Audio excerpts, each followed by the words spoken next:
पहलगांव के शहीद सैनिक की पत्नी द्वारा देश हित में शांति और सौहार्द की अपील करने पर उनसे जिस तरह का दुर्व्यवहार और उपशब्द कहे गए, उससे हर महिला और सच्चा देशप्रेमी बहुत दुखी है, आहत और शर्मिंदा हुआ है। ये सब जानते हैं कि किन लोगों की हरकत थी। इस संदर्भ में और परिप्रेक्ष्य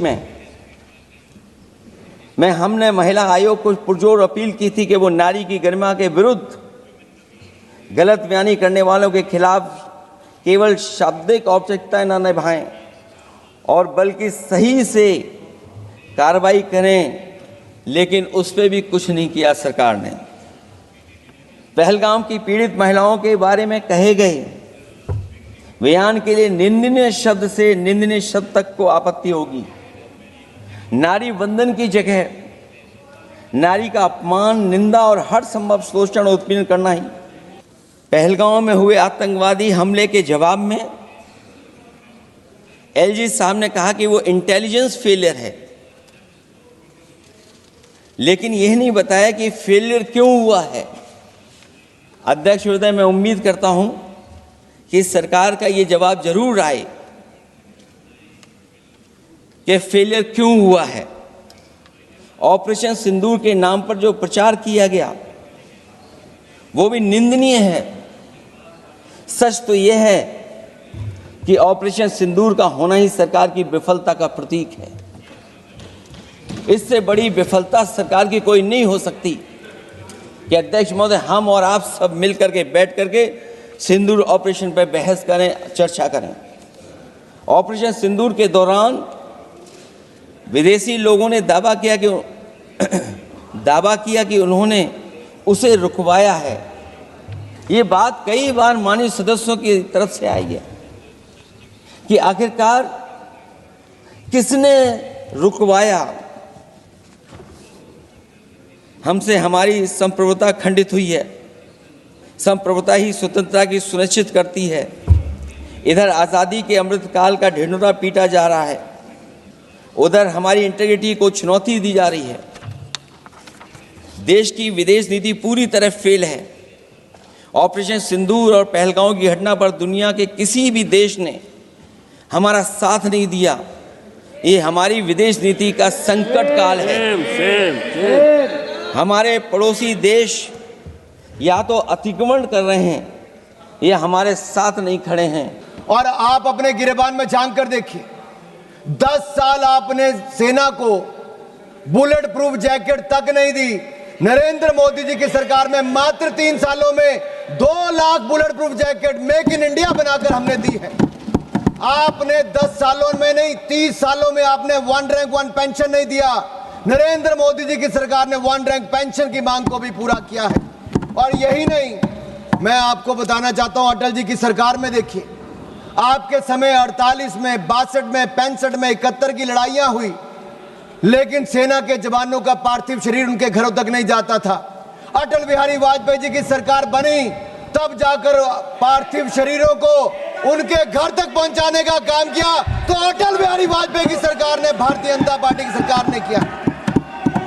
और धर्मेंद्र जी, मैं इतना जरूर कह दूं, अरे मैं तो हिमाचल प्रदेश से आता हूं। हिमाचल प्रदेश राज्य छोटा है, लेकिन सेना में बड़ा योगदान है। अगर देश को पहला परमवीर चक्र विजेता किसी ने दिया तो मेजर सोमनाथ शर्मा हिमाचल प्रदेश ने दिया है। कारगिल युद्ध में अगर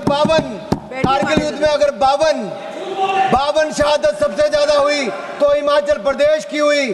4 परमवीर चक्र विजेता हुए थे, उसमें से 2 कैप्टन विक्रम बत्रा, राइफलमैन संजय कुमार भारत हिमाचल प्रदेश से हुए हैं। साथ माननीय सभापति जी, मैं इतना कहना चाहता हूं, आज नरेंद्र मोदी जी की सरकार में हमने अपना एक्सपोर्ट 34 गुना बढ़ा दिया है। 686 करोड़ से बढ़कर लगभग 24,000 करोड़ हो गया। हमारी defence manufacturing, defence production 1 lakh crore एक साल की पार कर गई। और 193 हमने नए कॉन्ट्रैक्ट 2,09,050 करोड़ के एक साल में करके दिखाए और 100 देशों को डिफेंस प्रोडक्ट भारत देने का काम करने जा रहे। यही नहीं, लेकिन आपको डर तो होगा ही, क्योंकि जब मैं आपके सवाल खड़ा कर रहा हूं तो आपके पास उसका कोई जवाब नहीं है। मैं आपसे इतना जरूर पूछना चाहता हूं कि आखिरकार जब सेना की और सैन्य क्षेत्र में हमारे उपलब्धि की बात आती है तो आपके होंठ सिल क्यों जाते, उनकी तारीफ करते हो। कितने युद्ध देश ने देखे, लेकिन इस लड़ाई में मैं कहना चाहता हूं भारत ने ना एक सैनिक खोया है, ना एक सैनिक खोया, ना एक सैनिक शहीद हुआ, ना युद्ध हुआ, लेकिन फिर भी हमारी विजय हुई, शोर भी नहीं हुआ, सिंहनाद की गूंज उठी है। ये भारत ने करके दिखाया है। मोदी जी की नीति और सेना की रणनीति काम आई है।